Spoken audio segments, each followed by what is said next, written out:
What is the proper relationship, what should be the proper relationship between a chairman of the Fed and a president of the United States? Well, first of all, the Federal Reserve is an independent agency, and that means basically that there is no other agency of government which can overrule actions that we take. So long as that is in place and there is no evidence that the administration or the Congress or anybody else is requesting that we do things other than what we think is the appropriate thing, then what the relationships are don't frankly matter. And I've had very good relationships with presidents.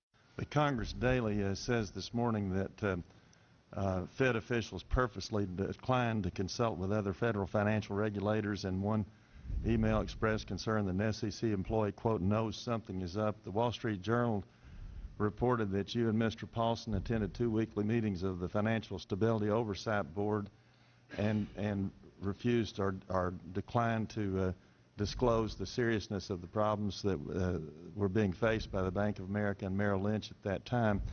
What would you say to the majority of this Congress who has now co-sponsored the bill to require audits of the Federal Reserve?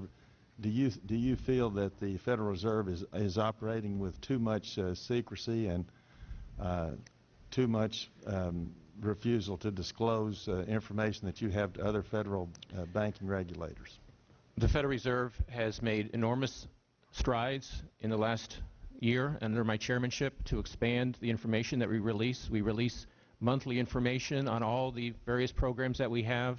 We've developed a website and a monthly report that involves all kinds of information. We think we are quite transparent. We are happy to work with Congress if they have further concerns about any of our programs. We are more than happy to work with you to make sure that you're comfortable that they are well managed and are serving a public purpose.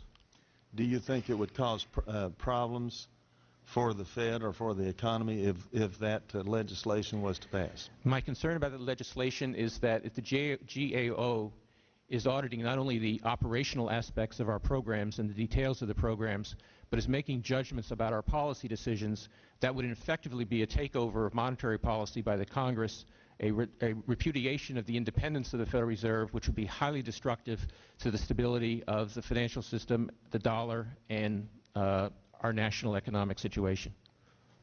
Thank you. Thank you, gentleman from Tennessee. Thank you very much. I now yield 5 minutes to the gentlewoman from Ohio, Marcy Captor.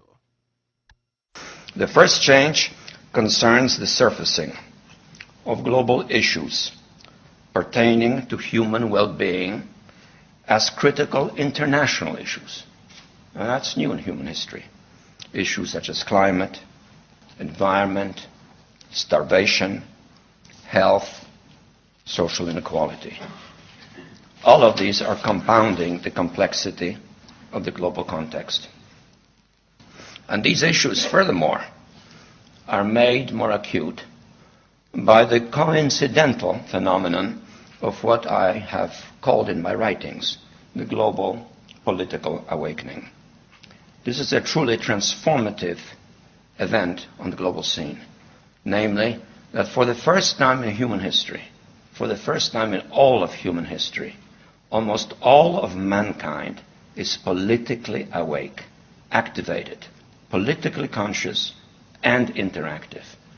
There are only a few pockets of humanity here or there in the remotest corners of the world which are not politically alert and interactive with the political turmoil and stirrings and aspirations around the world.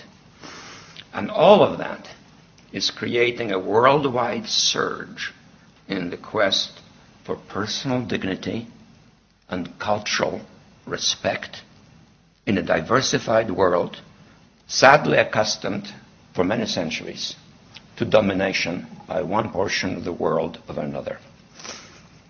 That is an enormous change. And beyond that is interacting with still a further change, namely in the distribution of global power. It pertains to something very obvious of which we're aware, but which it is important to register. Namely, that we're living at a time of a basic shift away from the 500 years long global domination by the Atlantic powers. It is the countries that have been located on the shores of the Atlantic Ocean, and let us recall them: Portugal, Spain, France, the Netherlands, Great Britain, more recently the United States, that have dominated world affairs. And that shift now is taking us towards Asia. It is not the end of the preeminence of the Atlantic world, but it is now the surfacing of the Pacific region, and most notably Japan, the number 2 economic power, and China, a putative global power, that are now occupying a preeminent place in the global hierarchy. And of course, beyond them, there is the question of India's future development, though it is currently still in the wings. And it is also complicated by the reappearance of Russia, which is something to be welcomed, by the Russia which is still restless, rather unclear about its own definition, very ambivalent about its recent past, and very insecure about its place in the world. And these new and old major powers face still yet another novel reality, in some respects unprecedented. And it is that while the lethality of their power is greater than ever, their capacity to impose control over the politically awakened masses of the world is at a historical low. I once put it rather pungently, and I was flattered that the British Foreign Secretary repeated this, as follows. Namely, in earlier times, it was easier to control 1 million people, literally. It was easier to control 1 million people than physically to kill 1 million people. Today, it is infinitely easier to kill 1 million people than to control 1 million people. It is easier to kill than to control. And of course, that bears directly on the use of force, particularly by societies that are culturally alien over other societies. To all the tramp gold